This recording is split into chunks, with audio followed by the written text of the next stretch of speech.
प्रणव और आनंद दो भाई थे। वो दोनों सतीश नगर गांव में रहते थे। उनके बीच बहुत गहरा आपसी रिश्ता था। सुख दुख में हमेशा एक दूसरे का साथ निभाते थे। प्रणव अपनी पत्नी आस्था और बेटी बिंदु के साथ एक छोटी सी झोपड़ी में रहता था।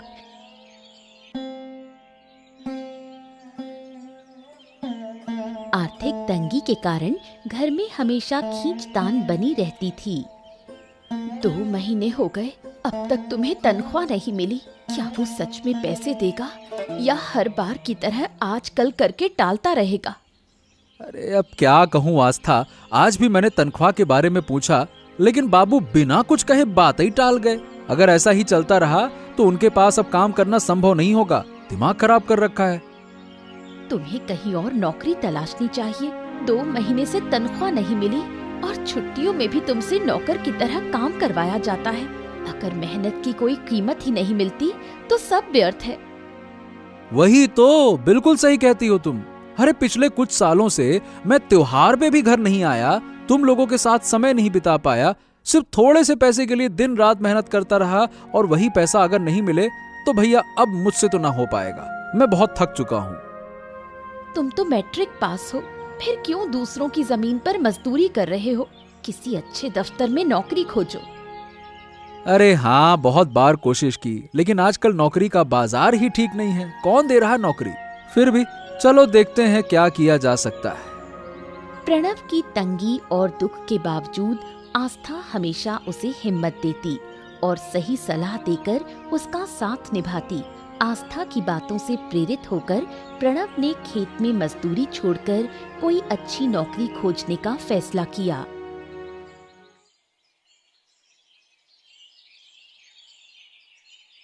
प्रणव की पत्नी आस्था जितनी शांत और सहनशील थी, ठीक उसके विपरीत आनंद की पत्नी शारदा बहुत गुस्सैल और लालची थी। वो हमेशा आनंद को उसकी गरीबी के लिए ताने देती और झगड़ा करती। हैं? आज सिर्फ दाल बनी है और कुछ नहीं बनाया क्या?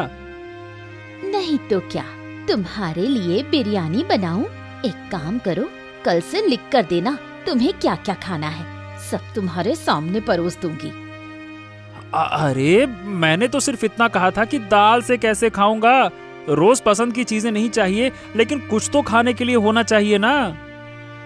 जिस हालत में तुम हो ना, वो दिन दूर नहीं जब दाल भात भी नसीब नहीं होगा। ओहो, मुझे पता है कि हालत थोड़ी खराब चल रही है, लेकिन इसका मतलब ये नहीं है ना कि तुम हर वक्त मुझे ताने मारो। अब भाई मैं भी तो कोशिश कर ही रहा हूँ ना। जब तुम्हारे दिन आएंगे ना, तब इज्जत मिलेगी। अभी तो जो हाल है उसमें तुम इज्जत के काबिल नहीं हो। सिर्फ इसीलिए कि मेरे पास अभी पैसे नहीं है तुम ऐसी बातें कर रही हो? पैसे ही तुम्हारे लिए सब कुछ है ना? बताओ। बिल्कुल, जब पैसे नहीं होते तो समाज भी तिरस्कार करता है। मेरी शादी के वक्त के गहने तक गिरवी रखाए हो। छी, मैंने क्या पाया तुमसे शादी करके? हाँ तो ठीक है, फिर मेरी भी बात को कान खोल कर सुन लो। एक दिन इतना कमाऊंगा कि तुम्हारे पास ना पैसे रखने की जगह नहीं होगी। और अगर ऐसा ना कर सका ना तो मेरा नाम भी आनंद नहीं।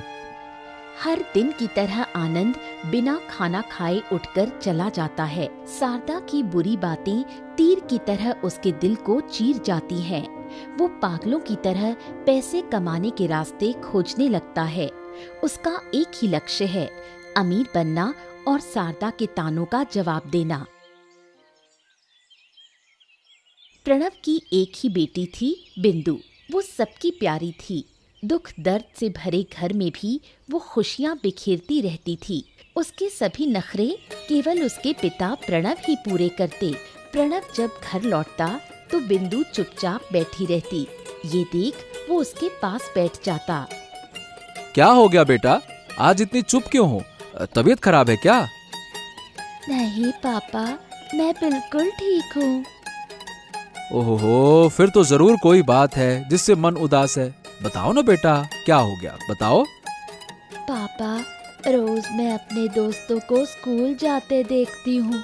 अखिल, सीनू, नंदिनी सब पढ़ाई करते हैं। मुझे भी स्कूल जाना है।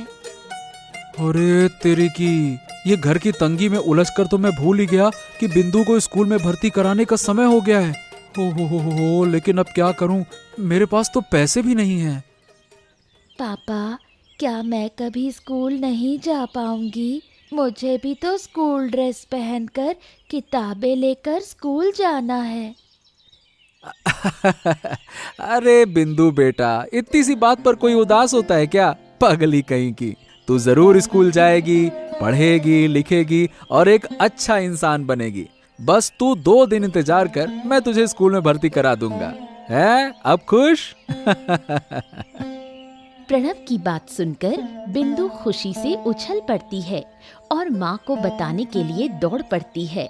प्रणव भी उसके चेहरे की खुशी देखकर मुस्कुराता है, लेकिन दिल ही दिल में चिंता उसे सताने लगती है।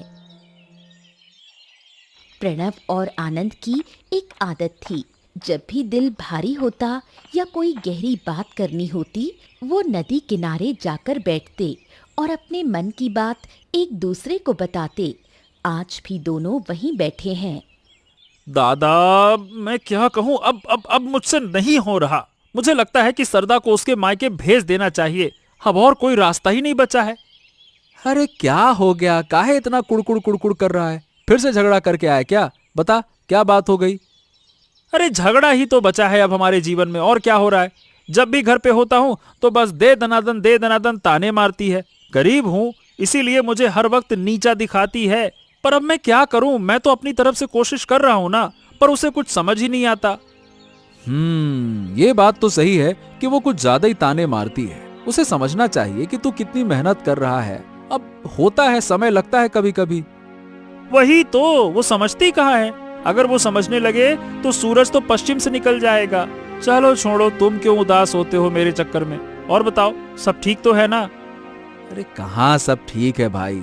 अब बिंदु स्कूल जाना चाहती है, लेकिन अचानक से स्कूल में दाखिला और हर महीने की फीस, कितना खर्चा आता है, जानता है ना तू?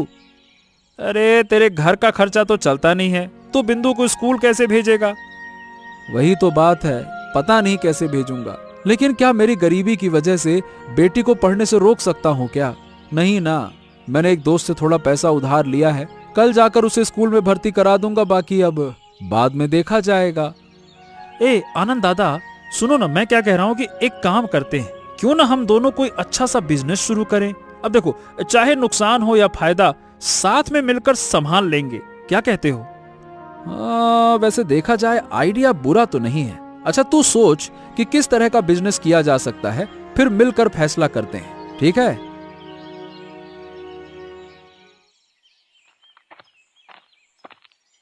जैसी प्रणव और आनंद के बीच दोस्ती थी, वैसी ही उनकी पत्नियों शारदा और आस्था के बीच भी गहरी समझदारी थी। जब भी शारदा को रोना आता या वो किसी वजह से दुखी होती, वो हमेशा आस्था के पास चली आती। आस्था उसे दिलासा देती और कभी कभी अपना भी मन का दर्द उसके साथ बांटती। मैं आनंद के साथ बहुत बुरा बर्ताव करती हूँ, उसे अपमानित करती हूँ। उसे लगता है कि मैं जानबूझकर ऐसा करती हूँ, लेकिन सच कहूँ तो मैं बस चाहती हूँ कि वो और मेहनत करे ताकि हमारे घर की तंगी दूर हो सके। मैं तेरे दिल की हालत समझ सकती हूँ शारदा, लेकिन इसका मतलब ये नहीं कि तू उसके साथ बुरा बर्ताव करे। तू प्यार से उसे समझा। कितनी बार समझाऊं? पिछले साल उसने मेरे शादी के सारे गहने गिरवी रख दिए थे, नया बिजनेस शुरू करेगा ये कहकर, लेकिन वो बिजनेस 3 महीने भी नहीं चला। अब मायके जाने में भी शर्म आती है, सब ताने देते हैं।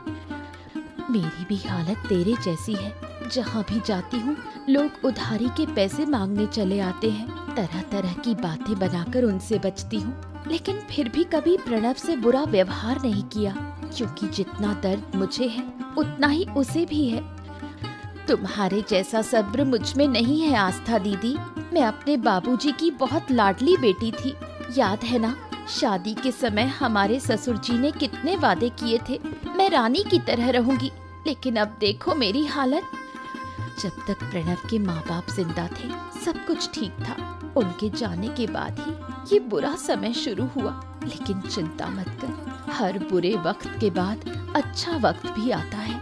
ऊपर वाले पर भरोसा रख। आस्था की सारी बातें भी शारदा का दिल नहीं बदल पाती। शारदा की पैसों और ऐशो आराम की चाह दिन ब दिन बढ़ती ही जाती है। आनंद और प्रणव के पड़ोसी थे मुरली। उम्र कम थी पर उसकी बुद्धि तेज थी, लेकिन अच्छी बुद्धि नहीं। सारा दिन सिर्फ पैसे, स्वार्थ और षड्यंत्र उसके दिमाग में रहते थे। वो गांव के सबसे अमीर लोगों में से एक था, लेकिन कोई नहीं जानता था कि उसने इतना पैसा कैसे कमाया। एक दिन सुबह आनंद की मुरली से मुलाकात होती है। अरे आनंद, अरे भैया कितने दिन बाद देख रहा हूँ तुझे। और बता, लेकिन ये क्या सूख सा गया है रे? क्या हाल हो गया है तेरा? तू बीमार उमार तो नहीं है? अरे भैया ऐसा ही है, गरीब और बीमार में कोई फर्क नहीं होता, दोनों कमजोर और असहाय ही होते हैं। ओहो देख भाई, ये सुबह सुबह ऐसे दुख भरी बातें क्यों कर रहा है तू? अरे वो सब छोड़, और तू बता, तू तो रातों रात करोड़पति बन गया। सुनकर खुशी हुई कि तू सफल हो गया।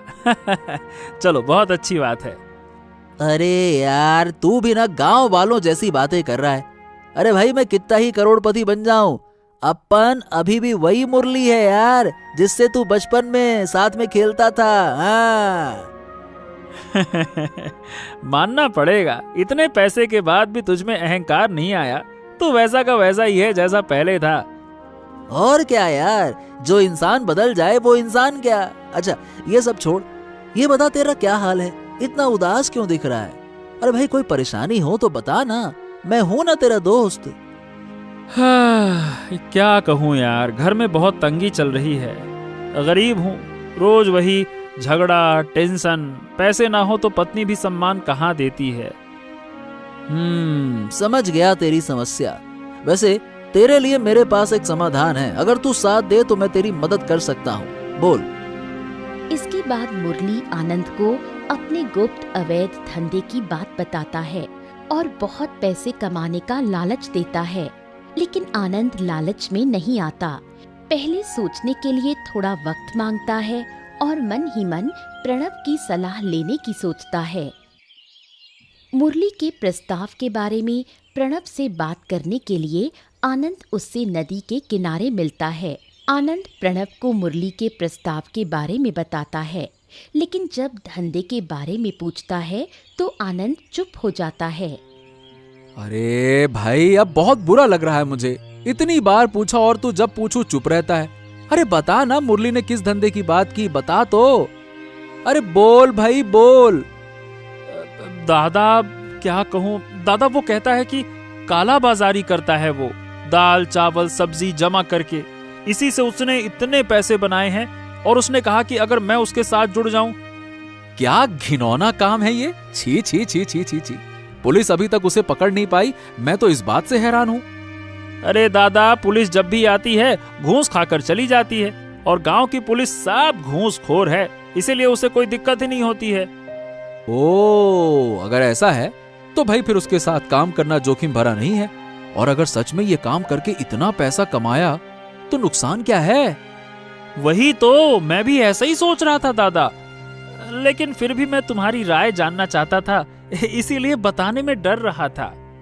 अरे पगले आनंद, सोचने का वक्त नहीं है।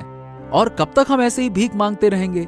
बेहतर यही होगा कि हम दोनों मिलकर ना मुरली के साथ जुड़ जाएं। फिर हम भी बड़ा महल बनाएंगे, आराम से रहेंगे मुरली की तरह ठाट बाट से, हैं?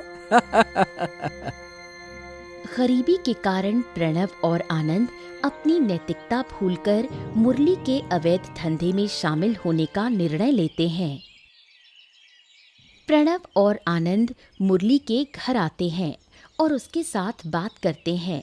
वो मुरली से कहते हैं कि वो उसके काला बाजारी और माल जमा करने के धंधे में शामिल होंगे। मुरली उनकी बात सुनकर खुश होता है और अपने काम के बारे में बताता है। मुझे पूरा विश्वास था कि तुम समझदारी से सही फैसला लोगे, इसीलिए आनंद को यह प्रस्ताव दिया था। हाँ, हम सब कुछ करने को तैयार हैं भाई। हमें सीधी बात है, पैसा चाहिए, पैसे से मतलब है। जैसे तू रातों रात अमीर हुआ वैसे ही हम भी करना चाहते हैं। हाँ बिल्कुल, क्यों इतना गरीब रहे हम, पैसा तो होगा ही। अच्छा, तू सिर्फ मेरे बताए अनुसार काम करना। कई बार शहर से बहुत लोग आएंगे, उनके साथ तू और प्रणव उनका सामान संभालोगे, ठीक है ना? हाँ हाँ, कोई चिंता की बात नहीं है। अगर पैसा सही मिलेगा तो हम सब कुछ करने को तैयार हैं। अच्छा सुनो, आजकल गांव में किसी पर भरोसा नहीं रहता। अगर किसी को बताया तो सारी बातें फैल जाएंगी, इसीलिए ये बात हम तीनों के अलावा किसी को पता ही नहीं चलनी चाहिए, ठीक है ना? हाँ हाँ हाँ बिल्कुल मुरली, तू निश्चिंत रहे यार, बचपन के दोस्त हैं अपन, और क्या। हम इसे पूरी तरह से गोपनीय रखेंगे। हाँ चलो ठीक है, तो आज शाम को मैं तुम्हें अपने ठिकाने पर ले जाऊंगा, वहां बाकी लोगों से मिलवाऊंगा, ठीक है ना? प्रणव और आनंद मुरली के कुकर्मों में शामिल हो जाते हैं। मुरली उन्हें पूरे धंधे के बारे में समझाता है और दोनों उसके इशारों पर नाचने लगते हैं। धीरे धीरे आनंद बहुत पैसा कमाने लगता है। गांव वालों की नज़र में उसकी इज्जत बढ़ती है। उसकी इस सफलता से शारदा बहुत खुश होती है और बार बार पूछती रहती है कि आनंद किस धंधे में है। तुम मुझे नहीं बताते किस धंधे में हो? अचानक इतना पैसा कैसे कमा लिया?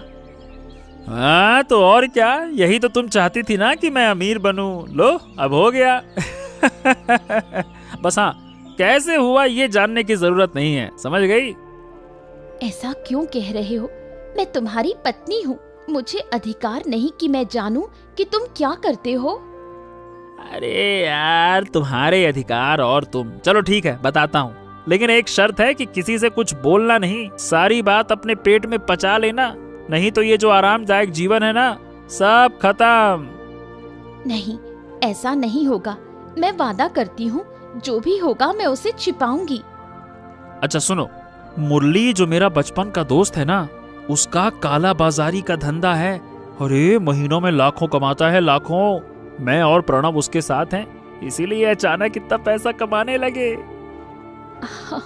सच में? तुमने अच्छा किया। गरीबी और भिखमंगे की जिंदगी मुझे पसंद नहीं थी। अब मैं गर्व से कह सकूंगी कि मेरा पति अमीर है। शारदा इतनी लालची हो गई कि उसने अपनी नैतिकता भी छोड़ दी और आनंद को रोकने के बजाय उसके काम में मदद करने लगी।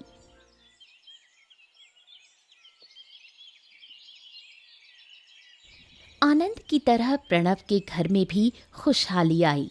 उसने अपनी पत्नी आस्था को सब सच बताया, लेकिन शारदा की तरह आस्था पैसे के लालच में नहीं आई। वो प्रणव को गलत काम छोड़कर सच्चे रास्ते पर आने के लिए कहती है। अरे मुझे तो समझ नहीं आ रहा कि जब मैं पहली बार बड़ा काम कर रहा हूँ, हमारी किस्मत बदल रही है, पैसे दिखने लगे हैं, और तुम कह रही कि छोड़ दूं। अरे तुम्हारा दिमाग ठीक है कि पगला गई हो? तुम क्यों नहीं समझते? पहले हमारे पास कम पैसा था, लेकिन हम खुश थे। तुम्हें डर नहीं था क्योंकि तुम ईमानदारी से मेहनत करते थे। अब जो कर रहे हो वो बहुत गंदा काम है। पहले तुम खुश रही होगी, लेकिन मैं नहीं था खुश। सालों से इंतजार कर रहा था ऐसे आलीशान जीवन का, जहां पैसे हों, सोचना ना पड़े पैसा खर्चा करने से पहले। अब जब मेरा सपना पूरा हो रहा है तो तुम इसे बर्बाद करने पे लगी हुई हो। तुम्हें कोई डर नहीं? अगर पकड़े गए तो? पुलिस आई और तुम्हें ले गई, तब क्या करोगे? अरे पैसे से पुलिस को भी अपने मुताबिक नचाया जा सकता है। तुम बेकार की फिक्र करती हो। मेरे पास इतना पैसा है कि तुम्हारी हर इच्छा पूरी कर सकूं। तुम फिर से पुराने दिन, अरे मैं नहीं चाहता पुराने दिन। मैं ईमानदार जीवन पसंद करती हूँ। आज तुम्हें बता रही हूँ, अगर कोई मुसीबत हुई तो मैं अपनी बेटी लेकर कहीं दूर चली जाऊंगी और तुम्हें अपना पति नहीं मानूंगी। तुम्हारे हिस्से का पैसा और बेटी का हक मैं नहीं लूंगी। बहुत पैसा आने के बाद भी प्रणव और आस्था के घर में अशांति बढ़ गई, लेकिन आस्था के लाख समझाने के बाद भी प्रणव गलत रास्ते पर चलता रहा।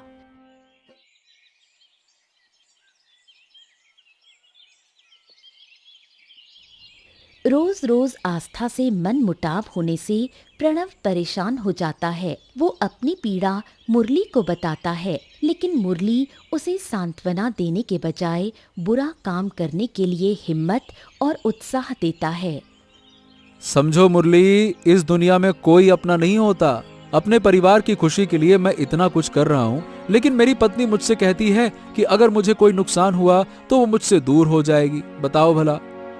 अरे भैया, सब स्वार्थी हैं, कोई सच्चा नहीं है। इसीलिए सिर्फ अपने बारे में सोचना चाहिए, दूसरों के बारे में नहीं। देखो मुझे देखो, मैंने इतना पैसा जमा किया, बड़े बड़े काम किए, लेकिन शादी वादी नहीं की। क्यों जानते हो? क्योंकि मैं जानता हूँ कि अपनी पीड़ा में खुद को छोड़कर किसी और के नहीं हो पाओगे। अरे फालतू में शादी वादी करके दूसरों के पीछे पैसा क्यों खर्चा करना? मैं कमाऊं तो मैं अपने ऊपर खर्चा करूंगा। ये कही तुमने 100% सही बात मुरली। अरे अपनी जिंदगी अपने मर्जी से जीते हो, जो कुछ भी करते हो किसी को जवाब देने की जरूरत ही नहीं है। और क्या? सही है भाई, तुम्हें देखकर कभी कभी बहुत जलन होती तुमसे। तुम हो मजे में और हम हैं सजा में। अरे भाई, मैं तो कहता हूँ कि तुम अपनी पत्नी की बात ही मत सुनो। अरे भाई, अपनी मर्जी से काम करते रहो, और क्या। मैं हूँ, कोई खतरा वतरा थोड़ी होगा, मैं सब संभाल लूंगा। और सफलता की तरफ बढ़ते समय किसी की नहीं सुनना, सिर्फ सफलता पे ध्यान देना, मंजिल पे लक्ष्य बनाओ। हाँ, क्या सही बात कहते हो मुरली। मैं अब किसी की बात नहीं सुनूंगा। बेटी को बड़े स्कूल में दाखिला दिलाऊंगा और अपना एक बड़ा घर बनाऊंगा, एकदम महल। मंजिल की तरफ ध्यान दूंगा, सफलता की तरफ। मुरली की बातों में आकर प्रणव अपना गलत काम करता रहता है और आस्था की बातों को अनसुना कर देता है। कुछ महीनों बाद वो और आनंद मिलकर अवैध कमाई से एक बड़ा मकान बनाते हैं। प्रणव और आनंद की इस दौलत की खबर पूरे गांव में चर्चा का विषय बन जाती है। दूसरी ओर चावल, दाल, प्याज के व्यापारी भारी नुकसान में हैं और विरोध प्रदर्शन करने लगते हैं। ये देखकर गांव के मुखिया किशनलाल तुरंत कोलकाता से एक ईमानदार दरोगा को गांव में जांच के लिए लाते हैं। बहुत दिनों से मैं एक अच्छे ईमानदार दरोगा की तलाश में था। तब मेरे मित्र रजनीकांत ने आपकी बात की। जी हाँ, मैं कोलकाता से बाहर कभी नहीं गया। पहली बार रजनीकांत बाबू के कहने पर यहाँ पे आया हूँ। देखिए, बात यह है कि हमारे गांव के दरोगा भ्रष्ट और घूसखोर हैं। उन पर भरोसा नहीं किया जा सकता। मजदूर और व्यापारियों की शिकायत के कारण आपको लाना पड़ा। ठीक है, आप चिंता मत कीजिए, मैं जल्द ही इस मामले की तह तक जाऊंगा। किशनलाल की बात सुनकर दरोगा जांच शुरू करता है और गांव के भ्रष्ट दरोगाओं को चेतावनी देता है। उसके आने के बाद से सभी कालाबाजारी करने वाले व्यापारी सावधान हो जाते हैं। पहले की तरह प्रणव और आनंद नदी किनारे बैठे बात कर रहे थे। आनंद खुश था क्योंकि उसके घर में शांति लौट आई थी, जबकि प्रणव दुखी था क्योंकि उसका सुखी घर धीरे धीरे दुख के सागर में डूब रहा था। अरे कितने दिन बाद ये नदी के किनारे फिर से आए हैं। अरे जब से व्यापार शुरू किया इतना काम था कि आराम से बात करने का मौका ही नहीं मिला। और क्या? अच्छा ये बताओ, तुम्हारे घर पर सब ठीक है ना? अब तुम्हारा और सरदा में कोई झगड़ा वगड़ा तो नहीं होता? अरे नहीं दादा, सरदा बहुत बदल गई है। अब वो मुझसे दुर्व्यवहार नहीं करती, ना ही ताने मारती है। अब वो मेरी सफलता देखकर खुश है, बल्कि दो बात मैं ही कह देता हूँ, चुपचाप सुन लेती है। वाह यार, किस्मत हो तो तुम्हारी। एक तरफ मेरी पत्नी है, मुझे कहती है कि मैं अपना ये काम वाम छोड़कर सादगी से जीवन बिताऊं। बताओ भला, अब वो मुझे ताने मारती है, घृणित नजरों से देखती है। क्या कहूं? अरे तुम्हारी पत्नी पगला गई है दादा। पैसा कमाना छोड़कर 1000 रुपए की नौकरी करने को सही कह रही है। गजब बात है भाई। मैं सोचता था कि आस्था खुश होगी, मुझ पर गर्व करेगी, मैं इतना कमा रहा हूँ, इतना सफल हो रहा हूँ, लेकिन वो उल्टा मुझे अब ताने मारने लगी है, अपमानित करती है और कहती है कि मेरा ये काम कभी फलेगा नहीं। बताओ भला, आराम से रह तो रहे और क्या नहीं फलेगा? अरे दादा कुछ नहीं, तुम्हारी पत्नी का दिमाग खराब हो गया है। ऐसा मत सोचो, हमारा व्यापार सही चल रहा है, मस्त चल रहा है। महीने में 2-3 लाख रुपए कमा रहे हो। मन खराब मत करो यार, अपना मन अच्छा रखो, ठीक है? काम करते रहो बस। मुरली ने क्या कहा, लक्ष्य की तरफ ध्यान दो, मंजिल की तरफ। आस्था की सारी बातें प्रणव को बुरी लगने लगती हैं। वो मुरली और आनंद के प्रभाव में आकर आस्था से नफरत करने लगता है और उसे टालता रहता है। गांव के लोग उनकी सफलता की कहानी किशनलाल तक पहुंचाते हैं, जिससे किशनलाल उन पर कुछ संदेह करने लगता है। कुछ दिन बाद मुरली, प्रणव और आनंद मुरली के घर बैठकर योजना बना रहे थे कि अब उनका काम कैसे आगे बढ़े। तीनों चिंतित थे क्योंकि पुलिस वालों ने अब रिश्वत लेना बंद कर दिया था। अरे दिमाग खराब करके रखा है इसने। कोलकाता से नया दरोगा आया है जिसने पुलिस में रिश्वतखोरी बंद कर दी है। अब कोई रिश्वत लेकर माल नहीं पार करवा रहा है। हाँ रे मुरली, सुना है कि ये नया दरोगा बड़ा ईमानदार और सख्त है।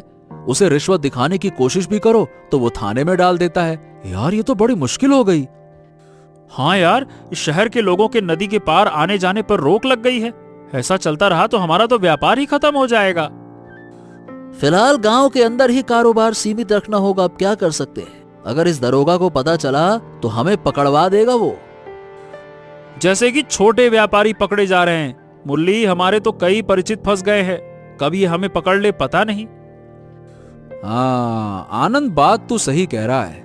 छोटे व्यापारी फंसते जा रहे हैं और हम तो बड़े कालाबाजारी करने वाले हैं। मेरे हिसाब से बेहतर होगा कि कुछ दिन कहीं दूर चले जाते हैं।